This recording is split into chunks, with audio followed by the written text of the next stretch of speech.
I think some teams need a lot of communication. I think ours didn't. I think because we knew our ability on the tennis court. As soon as that switch turned on, things were going to be different. 2001, when we won the French, I don't think we were seeded, right? In 99, when we won, we were one of the top 4 seeds. In 2001, we were not seeded. So, but we knew that it didn't matter, right? Nobody wanted to play us. It was a feeling we had, right? And that's why no matter how much we played on tour or we didn't, when we got together at the Olympics or we played a random tournament, it was just an automatic button that we had to find a way to switch.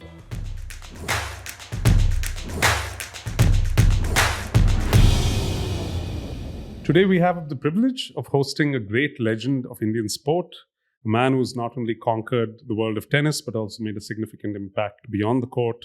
Our guest is none other than Mahesh Bhupathi, one half of the famed Indian Express of Indian tennis.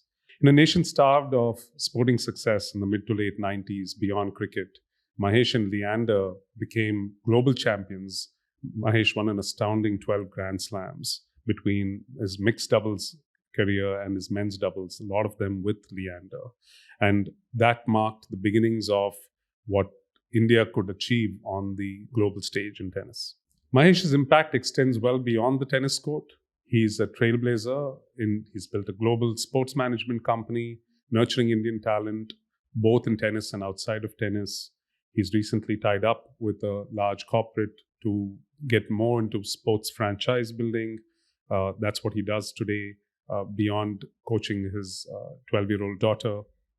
And he's trying to make a significant impact through various philanthropies in the country. From his early days as a young tennis prodigy, today as a mentor and a business owner, Mahesh Bhupathi's story is one of passion, perseverance, and grit, and relentless pursuit of excellence. In today's podcast, I'm most interested in teasing out the similarities between winning at a global level at sport and building and nurturing and running a startup at a global level.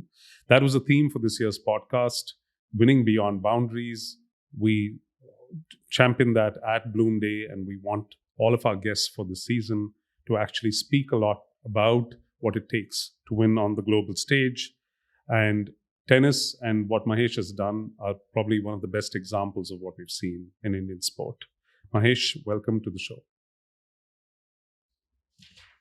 I thought we can start, Mahesh, with a little bit of, parts of your history around what does it mean to be a part of the genetic lottery, so to speak. We all are relatively privileged as when we grew up in the 80s and 90s. And I know your father was an avid sportsman and literally took you training where you lived in the Middle East. So walk us through a little bit of that history on how all of this unfolded. How did Mahesh Bhupathi become what are the beginnings of the tennis story?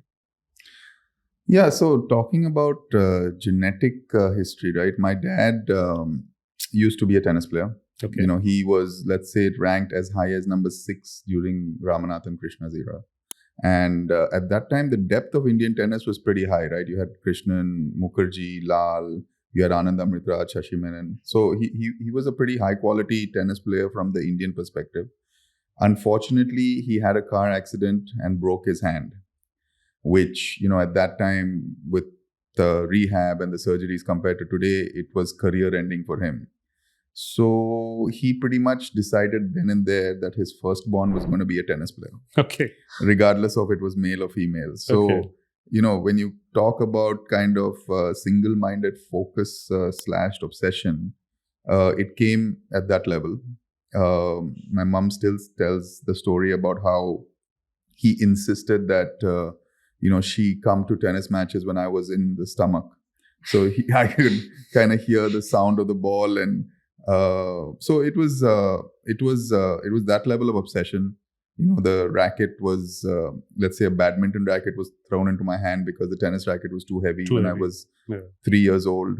So I could start swinging it and followed him to the tennis courts where it became a daily routine to the point where it became my own obsession one day as well. So I think that was the history of the genetics. Fantastic. No, I had no idea of that part of the story. And, it's always fascinating to hear the origin stories. And, clearly here there was both nature and nurture involved. As you look at younger talent and people who are, you coach, you oversee, do you see that's an important part of building greatness if you want to be one of the world's best in anything?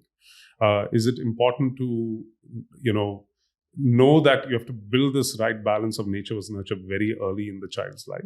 Yeah, I think unless you're able to do that within your own ecosystem, today I think sport is so frightfully competitive and difficult to succeed in that it's impossible. I mean, even, for example, Sania, if you take her example, her dad was a Ranji level cricket player, right? And knew nothing about tennis, but when he saw how much Sania enjoyed it and the fact that she had something in her, he made it his obsession, which converted into the family's obsession, because you would see the whole family, including the younger sister and the mom, always at tournaments. Someone had to travel with her all the time.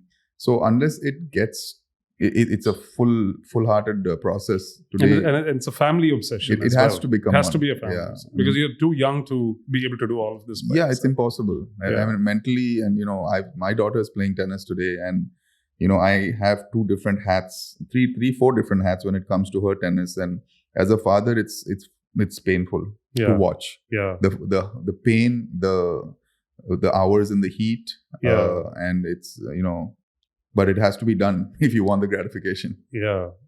And I think you were like, there's a story of you being in Wimbledon watching match at the age of 12. Was that a part of the training, or was it just like the joy of like seeing what is possible? What did that moment feel like, if that memory still lingers in your head? I think it was a bit of both. I think from my father's point of view, he wanted me to see what could lie in front of me if the work was put in, right? And I still remember the day that we stood in line and bought tickets to go in after 6 o'clock, because people coming out at 6, they leave their tickets, and if you resell them, it goes to charity. So we stood in line, bought tickets, and when we ran in, I still remember my reaction, the excitement. And because of the UK summer, we got 3-4 hours of tennis in that day. And I think that's when it turned for me, right? I wanted to play there one day. Yeah. And again, everything I learned from my dad, I'm trying to install, luckily for me, at a different level with my daughter. I took her to the Wimbledon final in the women's last year. Lovely. To see if it can ignite some juices, right? But I think this is part of the process. No, and I think one important point takeaway for me is, as you look at young founders, for example, if they truly want to build on a world stage, they have to get exposed to it. And while we have a phenomenal startup ecosystem out here, a lot of the kids are not exposed yet. And it's important to go see what's out there. And that's why we create these like almost religious trips to the valley, because you have to go and see what is possible. And sounds very similar. I would love to get into specific sort of match instances, but before I get there, clearly, were you part of the bat thing in No. Chennai? No. I think my dad and Vijay played a decent amount of doubles together, and Vijay asked my dad to send me, but my dad refused. Okay. Because he was in control of my tennis, and he didn't want me to go into an ecosystem where there were, I think, 12 boys. That's right. That's right. That was the first batch in the late 80s. Because he felt the attention would obviously go away, right? Because Vijay was not going to be there. Okay. And there were 2 foreign coaches, so my dad wasn't comfortable. Yeah. And so when your rise in Indian ranks obviously happened, but what makes a transition to becoming a global player? So you start playing the global circuit. What was the differences you found when you got out of this comfort zone of Chennai? You were living in Chennai at that point? So I was born in Chennai, but when I was 7, my dad got transferred. He was with Standard Chartered, so he got transferred to Dubai. Okay. So I spent most of my childhood in the Gulf. Okay. And then and so you were already acclimatized in that sense. Yeah, acclimatized. I mean, I wouldn't take it as a positive, because there were no tennis players in the Gulf at that time, right? I think my dad and me were literally the only 2 people with a racket. Yeah. So, there was no competition for me. In the summer, I used to come to India to compete Okay. But otherwise, unfortunately, 11 months a year, there were no tournaments in Dubai at that time. Yeah. And which was challenging, right? Today, you see the kids and juniors, you got to compete at least once a month to understand how to win, to learn from losses and so on and so forth. Yeah. But at that time, I was able to kind of figure it out without that. And when did that turn? So at what age did you have to actually push yourself to get into that international circuit? So it didn't really turn for me. I think one of the main reasons was because of the lack of competition, right? I was not a very good junior. I was never in the top 10 in India either. But, it's a big, vast difference between junior tennis and men's tennis, right? I mean, the way some of the juniors play, they only play to win. They don't play the right kind of style. And my father was very anal about being an aggressive tennis player, not worrying about the results in juniors. So I could never really crack the Indian junior circuit. But, when it came for the transition, then, all the gyan, so as to say that my dad gave me actually came true, because the aggressive style kind of transition in the men's game, whereas all those kids who beat me, had to go to college and now are working a desk job. So, I think wanted to walk you through a few examples, so the first sort of doubles title that you won. At least our research suggests that, 1997 French Open, you won with a Japanese woman, Rika Hiraki. And you at that point became the first Indian tennis player to win a Grand Slam. And you were still looking for a partner. So maybe, how does one go find the equivalent of a co-founder in the middle of a tournament, and how do you make that work? It was pure luck, to be honest. I mean, 1997 was my first full year on the tour. Coming into the French Open, probably my second Grand Slam of my life. I had never played mixed doubles in my life. And I was ranked 55 in the world. And I still remember my coach, Enrico, said to me the morning, so there's a sign-in deadline, right, for mixed doubles. He said, bro, why don't you sign in for mixed doubles? It's a couple of grand extra if you get in, and you get accommodation per diem, right? So I said, sure. So we went to the mixed double sign-in, and all the top players had signed in. I was 55 in the world. I put my name down there, Mahesh Bhupathi, 55 ranking looking. And I had a practice court at 2 o'clock and the deadline was at 2. So Rico said, why don't you go and warm up? I'll stay here and see if anybody comes in wants to play with you. Okay. So apparently, 5 minutes to 2, this girl comes in and, you know how polite Japanese are. Yeah. So Rico kind of ambushes her because that's his style. And she's 26 in the world, right? And she's actually 4'11". And Rico says, would you like to play with Mahesh? And he has to show her a photo of me, and because nobody knew me on tour at that time. That's at 55. Right. So she had no choice either. We were the last team to get in on the sign-in, right? I think we were like 80 combined and the cutoff was us. So he comes running to the tennis court and says, we made another $2,000 this week. And that was the excitement of the day. I still remember we played our first match and we were down 3 match points with a man serving. And we found a way to win it. And I came off the court and Rico said, you're the worst mixed doubles player I've ever seen in my life because you hit every ball to the man instead of trying to exploit the weakness on the court.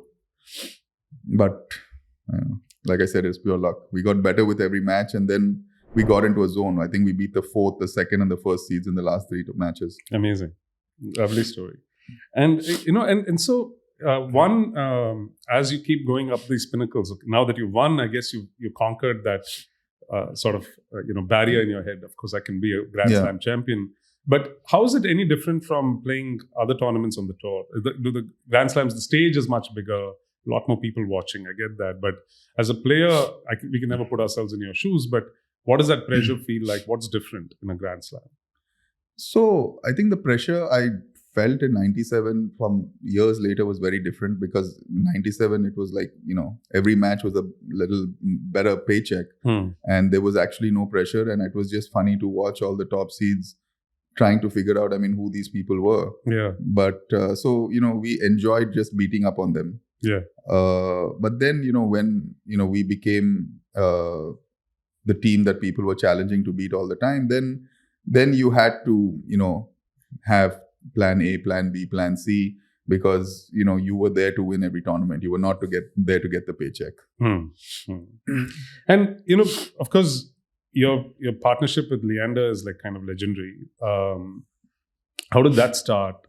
No interview can be complete without a little bit of that history, right? And you won 3 doubles titles with Leander, including the French and Wimbledon, just in '99. Yeah. And suddenly you peaked to like becoming the number 1 pair in the world. So maybe a little bit of color on what worked in that partnership. How did it start? And that's a classic like co-founder journey, right? So you discover each other and you have to live with each other for like 10 years. Yeah. You probably know each other better than even your respective others or girlfriends or spouses at that point in time. How did that feel like? And any lessons for? Yeah. So I was like I said, I wasn't a very good junior. So I used my tennis to take a tennis scholarship, and I went to the University of Mississippi, which is a very big tennis school. And I think I was doing well in the college scene. So news had trickled down to India, like, there's this Indian kid there who's winning matches. And I got invited to play, to be part of the Davis Cup squad, which I think 1994, September, we played South Africa in Jaipur. I didn't make the team, but I was the 5th member. Or maybe I made the team, but I didn't play. So, that was my first real interaction tennis-wise, right, with all the players on the team. And there was a lot of chatter. So later that year, I'd taken the fall off to play some tournaments. I went to Jakarta for a challenger to play singles qualifying. And I remember Leander was in the draw. He was the second seed of the singles. I had just qualified for the singles. I was in the hotel lobby. He walked in and he came straight up to me, obviously greeted me because we were the only 2 Indians there. And he said, listen, I was supposed to play with Shuzo Matsuoka here, but he just pulled out. Would you like to play doubles? And, so Leander had already all the heroics of the, Olympics with Ramesh and Davis Cup and Frejus. So for me, he was like, I'm trying to kind of play pretty cool and, not react. But, and he said, the one thing that stood out to me immediately, he said, listen, the only reason I'm asking you to play is because I think we can win the tournament. Otherwise, I wouldn't waste my time. Which, someone can construe as arrogant, but as you get to know Leander, you know his mindset. So yeah, obviously I said yes. And we, immediately we won almost every challenger we played, right? So, I mean, we evolved from that tournament in Jakarta. Amazing.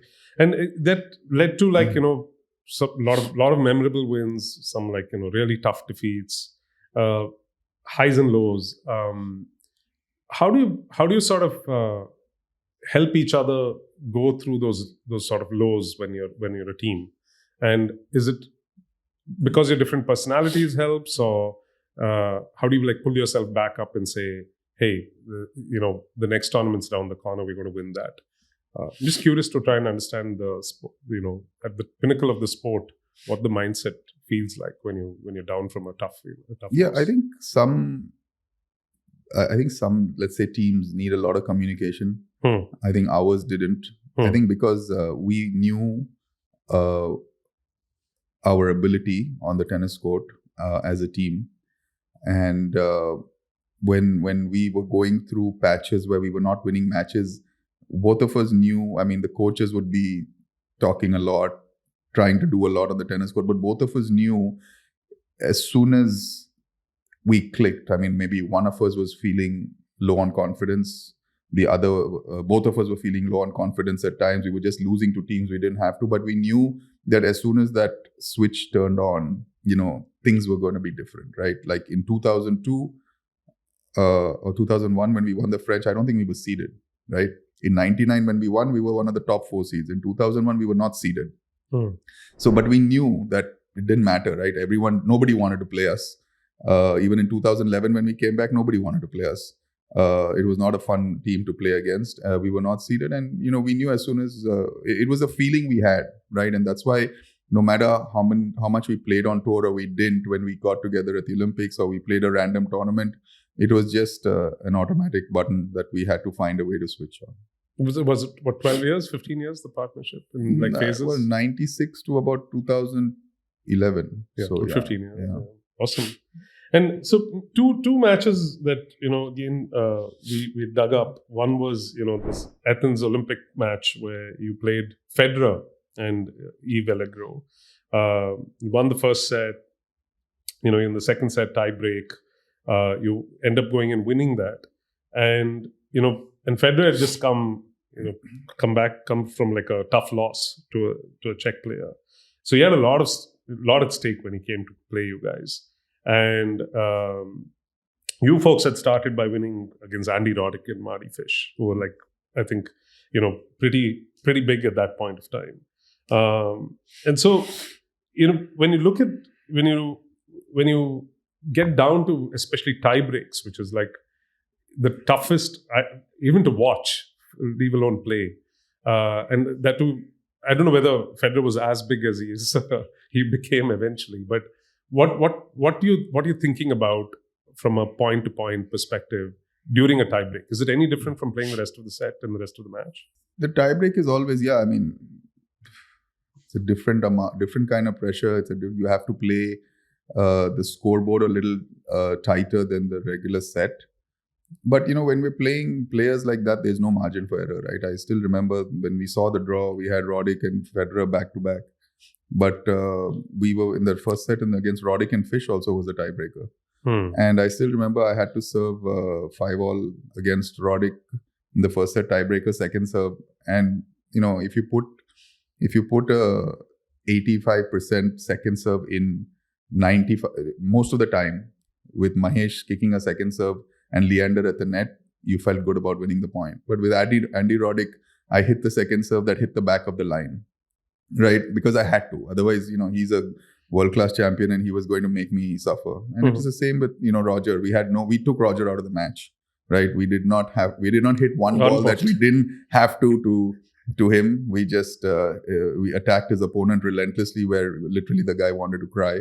Yeah. So we had to, that's the way doubles works.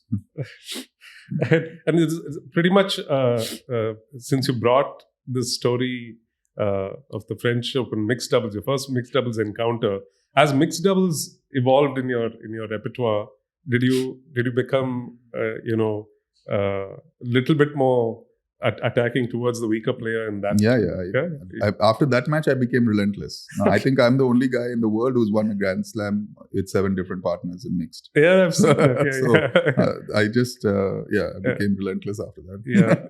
And since you brought that up, it was a question I had for later, but since it's in the flow, when you work with different partners, how long and how quick is that adaptation? And what does each partner demand of you? Or like, is it easy to adapt when it comes to doubles because players get into the groove within the first game and then you keep moving from there? It's normally not very easy to adapt, but my game style, so obviously I had to always find someone who was good on the forehand side because backhand was my forte, but my game style was the solid, I would make my serves, I would make my returns. So I would always need someone who was a little bit of a playmaker. Leander was a shot maker.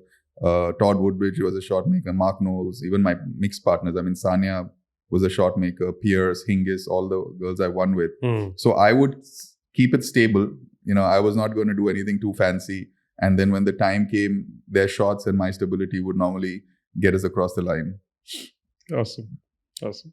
And then in the same Athens tournament, obviously we were hoping to bring us a medal and came very close. Bronze medal match. Final set goes all the way to like 16-14. Happens obviously in sport all the time. And I know you touched upon it, but how does a team like recover from something like that and say get back to the next day? How long does a disappointment last, and what does it take to overcome that? Because again, in startups we see this all the time. In the 10-year journey, you're going to see spectacular, collapses on a weekly, monthly basis. So just any cues for startup founders? No, it's very hard to compare an Olympic losing out an Olympic medal with a startup to kind of lull. Yeah, but you don't recover from that. you don't Honestly. recover. That's something you don't recover from, because when you saw the draw in Athens, like I said, we had Roddick followed by Federer, followed by the third seeds from Zimbabwe, Black and Aliet. And when we beat them, we were playing high quality tennis.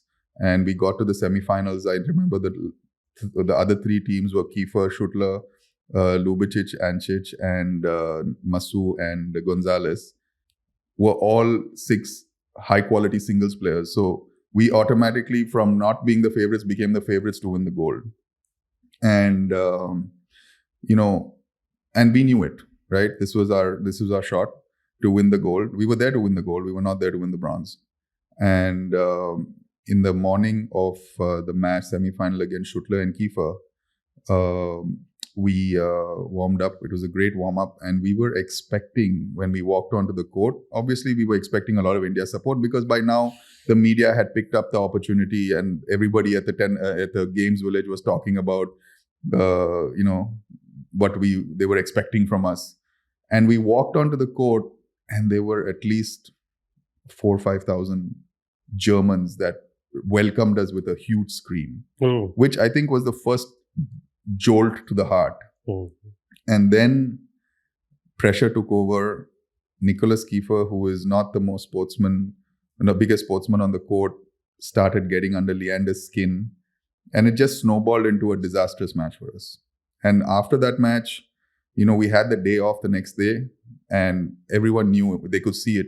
Both our families got special permission to come to the Games Village. They came to spend the day. We didn't want to see anybody. We just wanted to be left alone. And I think that affected the bronze medal match also, because deep down inside, we didn't really... We fought hard, but it was still not going to be a win if we won that match. Yeah. We did speak about, winning with so many partners. Any funny stories of how you navigate sort of cultural differences? Everyone's from a different country, and does that come in the way? Is it? No, it's always a positive. I guess you learn a lot about different cultures, different cuisines, words in different languages that you could use on the court with your partners. So a lot of good international stories. Awesome. And you won your first Grand Slam, as we've recounted, in 97, last one in 2012, 15 years.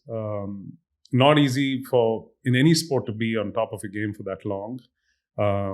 I know the men's champions over the last 20 years have shown they're made from a sort of entirely different gene.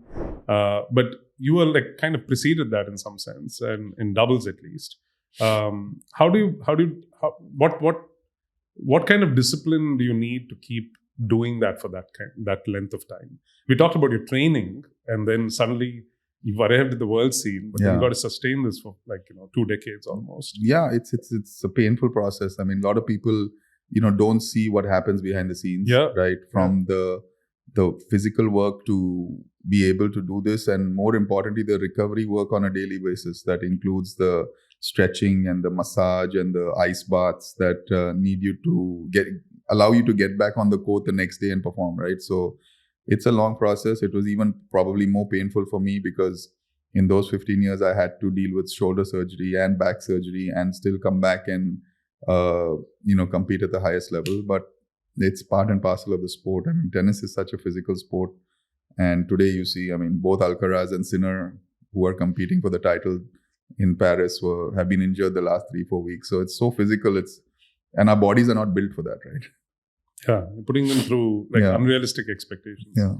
And so that's the physical aspect. So the mental aspect, I know you spoke about overcoming disappointments, picking up, the sorrows of that loss, and then getting to the next tournament. Can't be that easy either. It's probably equally challenging. So in most solo sports, I think you're with, or even with one team member, you're still playing a lot on the court, between your ears and your head, right?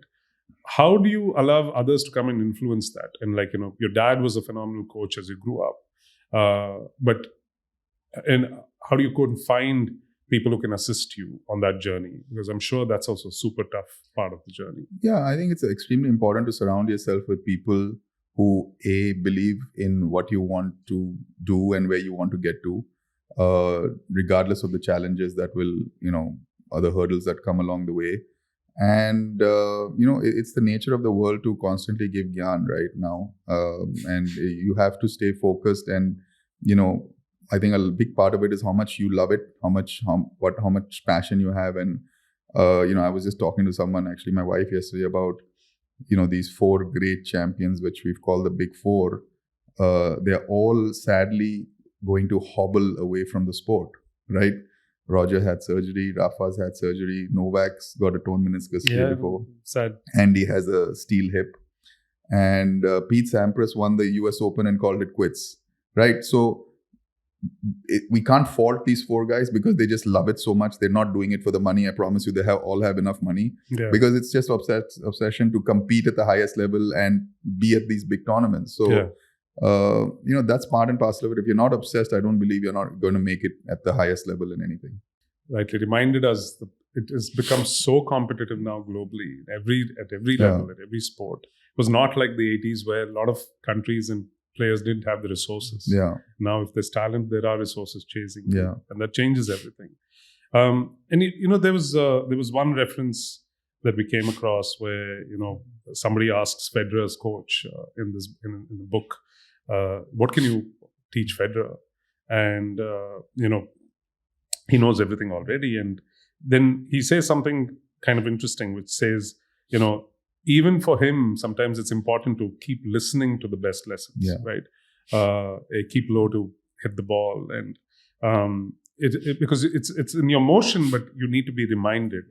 How important has it been for you in your journey to have your coach come and remind you of, don't forget all these key aspects? And how many times have you found that even as good as you were, you needed to be sort of retooled every year or every few years? It was every day. Every day. I had, arguably one of the better backhands on tour when it came to return, but I still hit 30, 40 of them every day in practice regardless, right?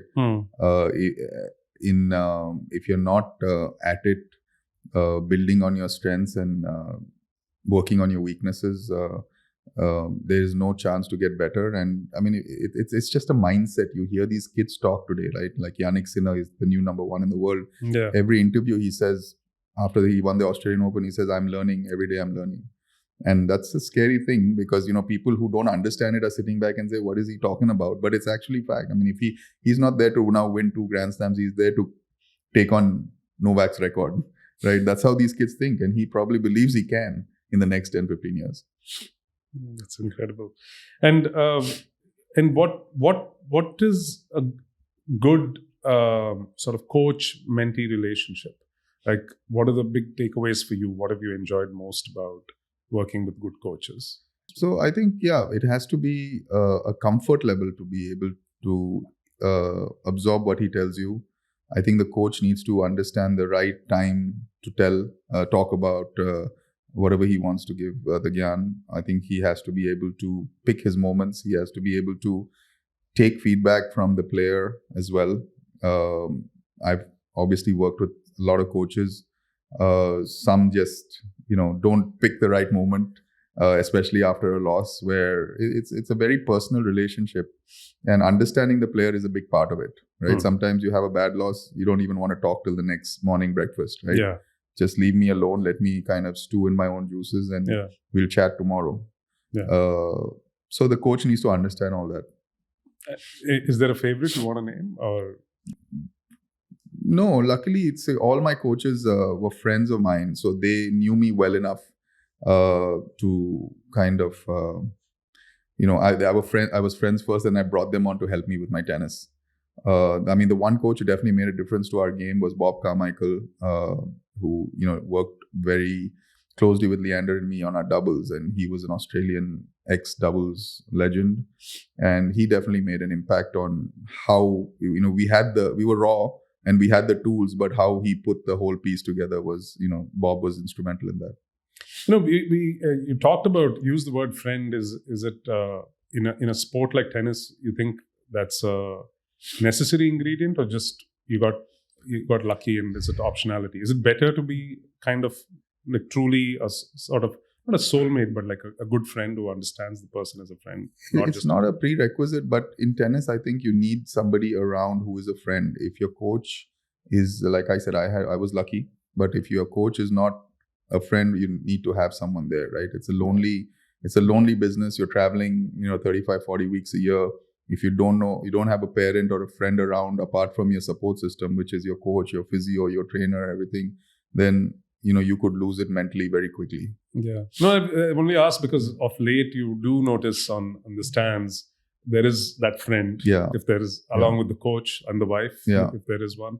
And similarly, even you see Drive to Survive on Netflix, most of the drivers have one of those friends around. Yeah. Very lonely otherwise. Yeah. It's tough. It is tough. I'm going to probably try to sort of bring a natural transition to what drove the decision eventually. Like you said, how much do you punish yourself? When do you know it's time to hang up your boots? Yeah.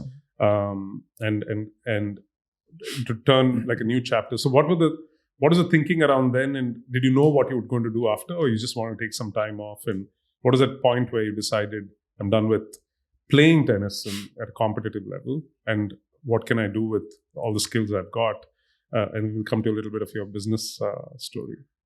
So I think that's a personal choice, which, as an athlete who's been through it, you can never fault anyone. And I don't think there's ever a right or wrong time, right? I think a lot of players at the top who've played the highest level will want to compete only till they can compete at the highest level and consistently, right? I mean, if you ask me today with a couple of months of practice, can I play one good match? Probably. But can I play 2 good matches in 2 days? No chance, right? Because the next day my body will not get out of bed. So, you want to compete at the level that you are comfortable with consistently. Once it goes downhill, I think a lot of players stick around because they have no options, right? Unfortunately, most of them need to get into the sporting, the tennis ecosystem, either as a coach or a mentor or a commentator. And it is what it is, right? I mean, today, sportsmen across the world, there is a lack of education, right? Because you cannot do both when you're in 12, 13, 14. If you're not putting 6 hours a day into your sport, you're recreational. You cannot be a global champion.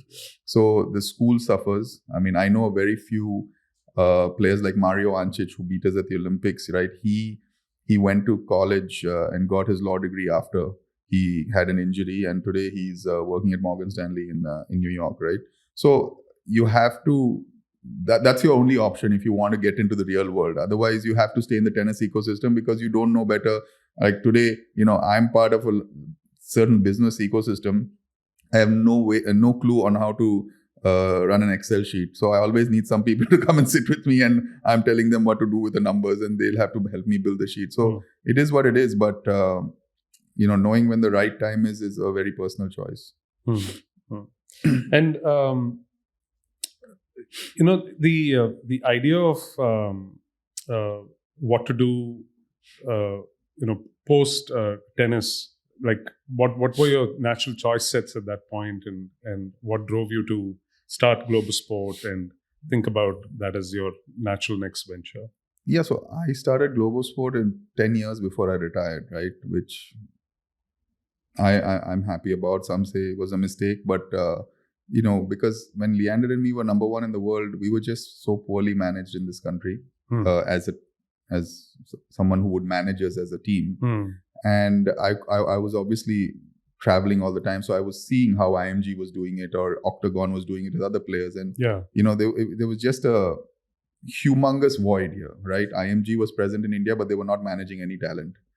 So that's when I kind of said, we need to do something, and in 3-4 years we became the biggest agency in the country. Only I think there was lack of choice. We signed Saif, we signed Sanya. Next thing you knew, we had everyone from Ranbir Kapoor to Hrithik to Ajay, to everybody was on our roster.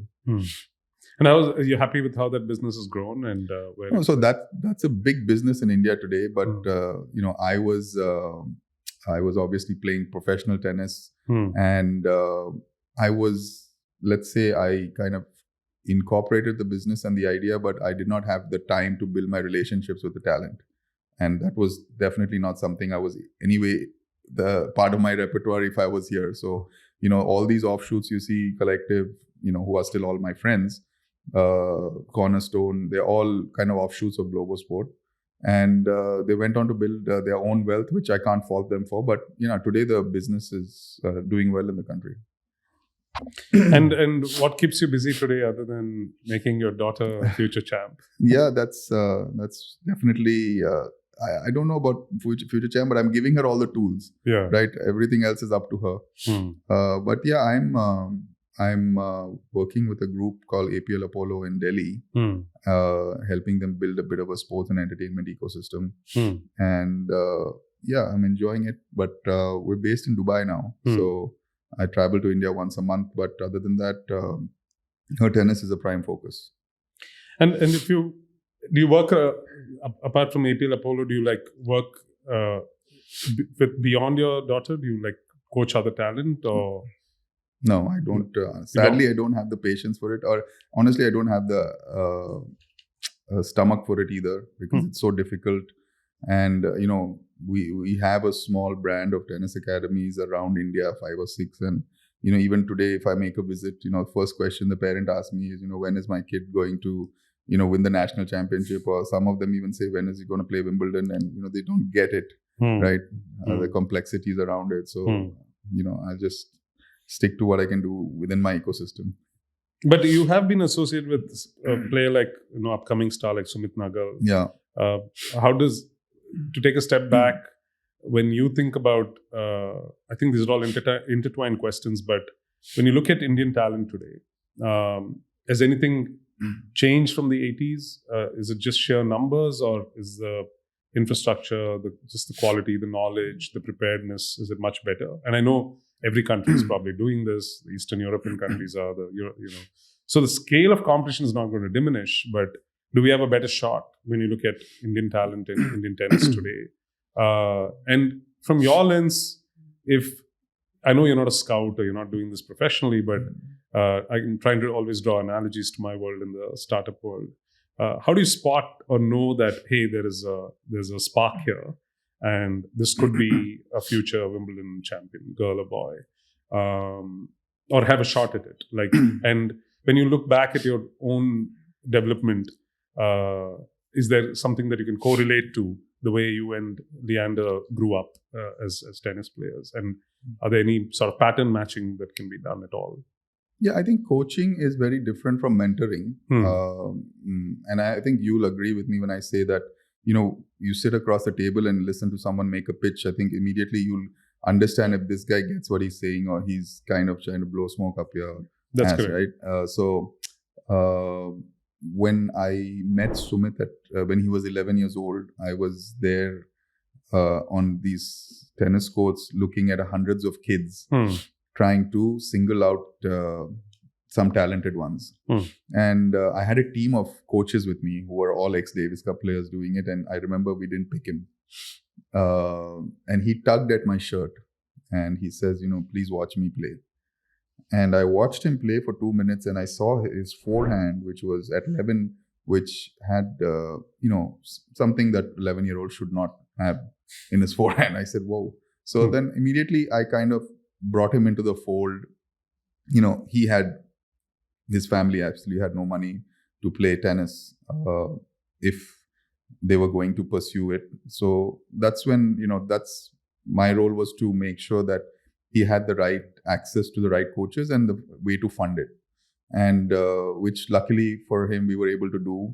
He's also been through, his couple of surgeries, but, he's finally in the top 100. Can a kid become a champion? That's very wide definition, right? I mean, a lot of it depends on their heart and head once they get there, right? Getting them to the Grand Slams is, I think there's a process where we can do that. But how deep they go is all dependent on their heart and their head, right? Can they manage the pressure, right? So Sumit, for example, beat this guy called Matteo Arnaldi at the Monte Carlo Open 4 weeks ago. Arnaldi was in the 4th round of the French Open, right? So can you deal with a big stage, right? That's a big part of it. And no, I don't. To answer your question about Indian tennis, there is no ecosystem here. So unless we have miracles every 10, 15 years, there will never be champions coming out of India. And what can change that? I know in the past we used to try and see if we can send the best kids, at least fictionally, one used to assume that you can send them to the equivalent of the Nick Bollettieri Academy. And I'm sure there are 10 new ones like that. Even when Bindra won the gold, it was obviously an support system that could support something to build world-class facilities. Yeah. Is that the best way out, to spot talent and give them a shot between 12, 13 to 15, 16 and send them to a global stage? No. Honestly, that's a misconception, right? So Abhinav already had something in him. He was supported by the Lakshmi Mittal's Champions Trust, and he was training in Germany, right? But if you want to build a system in tennis, you have to have thousands of kids playing tennis at 10 and 11 years old, right? And from those 1,000 who are playing with a green dot ball, you will pick 400 who will move to yellow ball. You will pick 200 at 12, and then that will become 100. And then you'll have, like Spain, 15, like France, 15 in the top 100 every year. That's the system, right? I mean, if a corporate comes in and says, Mahesh, pick the best 12-year-olds, let me send them to Bollettieri, I said, they'll be very happy. And IMG did this like 10 years ago. Yeah, I remember hearing about it. All the ones who went to Bollettieri went to tennis scholarships around America, and today they have jobs. It's good for the kids. But if you're building champions, we got to start at 10. We got to have North Zone, East Zone, West Zone, South Zone. And, there has to be a system, which happens in these countries. That's why all these countries have a constant churn. And you seem to have like a plan in your head, but there's no. I have a plan in my head, and I kind of tried it. It's frustrating. I've kind of waved the flag, waved the white flag, and given up because it's A, it needs capital. Yeah. B, there are enough people in the wrong places of power in the sport, across sport in India, right? Yeah. Who just don't do anything and don't want others to do anything, which is sad, right? And BCCI have an amazing system because they're private. Yeah. They've got capital, and you see the depth. I mean, we can field three teams at the World Cup. Yeah. Right, and all could probably be in the semis. Yeah. That's the depth of consumer we have here, right? Yeah. We have the numbers. Yeah. Why is China always 1, 2, 3 at the Olympics? Yeah. They have the numbers. They have the system. We can do it, but I mean, we always step back and say, listen, India has other problems of poverty and electricity and water and food, which is true. But if we want to ever become a serious sporting nation, we got to put the muscle behind it. So Mahesh, thanks again for a wonderful conversation. As I want to reiterate, the idea today was to highlight one of India's sort of sporting giants who's shown what it means to win beyond boundaries. I think India, across all fields, like you mentioned right at the end, has this, complex of, can we become world beaters? And we've done it in cricket. We've done it in some parts of Bollywood by exporting our culture and winning big globally. We've had some doyens of sports who've won Olympic medals, who've won Grand Slams. And so we hope that this theme becomes sort of commonplace, and we have, when we meet 15, 20 years later on sharing a drink, we have a lot more stories of these to be proud of. Yeah. So thanks again. To end, just wanted to have rapid fire questions. Okay. Just to get a sense of some quick reactions on your sort of tennis history and weaving a little bit of the startup ecosystem in. Your toughest Grand Slam victory? Wimbledon 99. Any reasons? Because you... Well, I think both the quarterfinal and semi-final were 5-set matches. I was injured, which I hurt myself in the third round, so I was playing with heavily strapped thigh. Quarterfinal, we came back from 2 sets to love down against a very tough team who we lost in the US Open final too. And even in the Wimbledon final, we were down a set. So, fantastic. Miracle. And your best on-court partner other than Leander, who you've played a lot with? Oof, tough. I'm going to have to go with this Martina Hingis. Yeah. She had an understanding of the doubles game that I haven't even seen with men. Okay. And you won once with her? Once. Favorite men and women's singles players of all time, like who've been? Men would be Roger Federer. Okay. Women, Steffi Graf. Okay. Do you run into these people, by the way, once in a while? Yeah, all the time. Okay. And your advice to young Indian tennis players?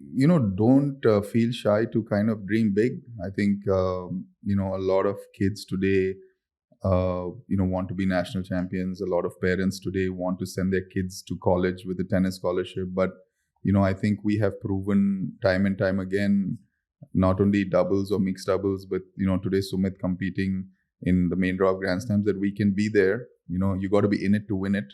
So the first job is to get in there and then plot your journey.